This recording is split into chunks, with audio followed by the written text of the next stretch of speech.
All right, hello everybody. Welcome back to another great video where today we're discussing the 2022 Lamborghini Essenza SCV12. Finally, I got it. I had to practice that about a dozen times to make sure I got the name right. Why are we discussing Lamborghinis? Look, they're basically all the same. I felt for the longest time, I felt Lambo was tapped. They were done out of ideas. They'd hit the ceiling in terms of what you could do in engineering and also what you're legally allowed to do, frankly. And then they bring out the Essenza. Now, I want to be very clear. The world has changed a whole lot recently in a lot of ways. We've had to rethink all kinds of things. Automakers are changing business. There's just change is in the air and it's everywhere. Lamborghini didn't get that memo clearly because the Essenza SCV12 is an absolute monstrosity, and that's what we're going to be discussing. I want to just really make this point very clear to you. In the past, I felt that Lamborghinis were all just way too expensive, overpowered, and looks like they were designed by Vulcans. Well, I got news for you. The Essenza SCV12 is like that, but on steroids. And just to really drive my point home, let me tell you what previous generation Lamborghinis are like. Lamborghini is known for balancing power and grace at the same time. And if you watch one going around a track or just going down the road, it's a lot like watching a ballet dancer, okay? Going around a track. Smooth, graceful, perfect. Everything is just where it needs to be.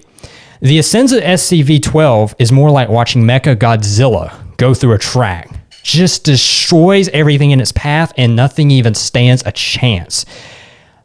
This bad boy retails for $2.2 million. Whoa.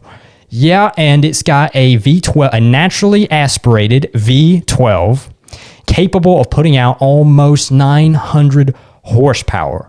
Can you believe that Lamborghini is still doing a naturally aspirated V12 in an age where turbos reign supreme? But in an age where turbos reign supreme, the Lambo basically yells out, "Turbos are for sissies," while it hits 0 to 60 in almost 2 seconds flat. I got to tell you, this thing is really impressive.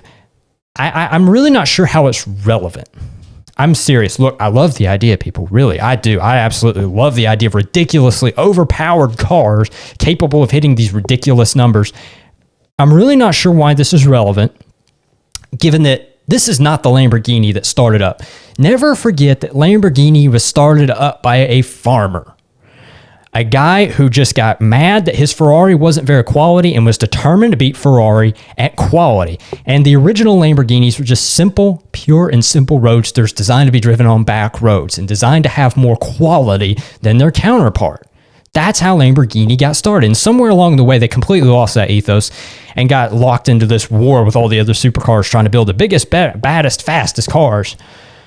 Nobody really knows how that started, but the Essenza SCV12 is the utter epitome of everything that they have done, all their engineering accolades, everything. It's all led up to this. I've never seen anything like it. I mean it. I told you the previous ones looked like they were designed by Vulcans, but now I have to legitimately wonder if they don't have some aliens working at their design department. This thing is wild looking. I mean, whereas Ferraris and McLarens, they have a much more smooth shape. There's contour to it. There's actually an art to it. There's a point to it. The Essenza SCV12 has no point. It's just jagged lines and stuff all over the place. This thing is built for nothing less than performance. And you're going to pay for that performance of $2.2 million, which is shocking and outstanding. And I don't see who would actually pay that. Especially given, by the way, people, there's no radio. There's no speakers in it. There are no AC.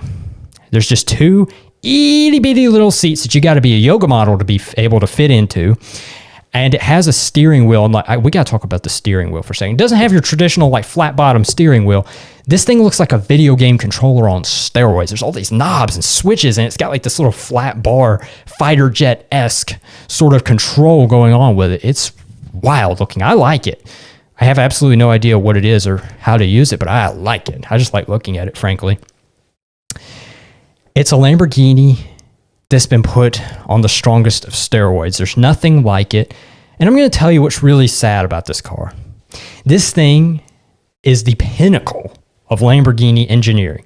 There's nothing that has ever come this close to matching it in terms of speed or performance, and nothing ever will. It's impressive. This must have took a gargantuan amount of time and energy and resources and just brain power to get this to work.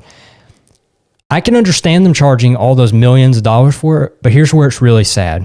Whereas the Lamborghinis of the past were pure and simple road cars, just designed to be driven on back roads and not break down, just really good cars.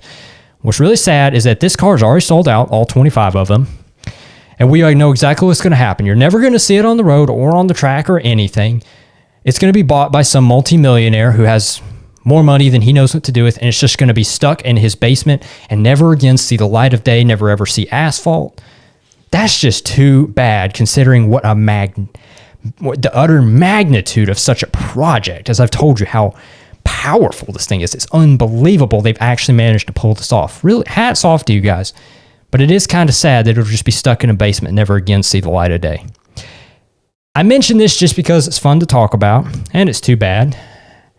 Again, I don't know the relevance of such a vehicle. I don't see what point it's making other than Lamborghini just say, hey, we did it. But what an engineering feat this truly is. It's remarkable. It really is.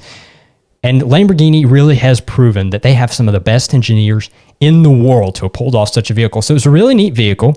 It's ridiculously overpowered and ridiculously overpriced, but it's still neat to look at and talk about. So thank you for watching this video, and please do not forget to like, comment, and subscribe. Thank you.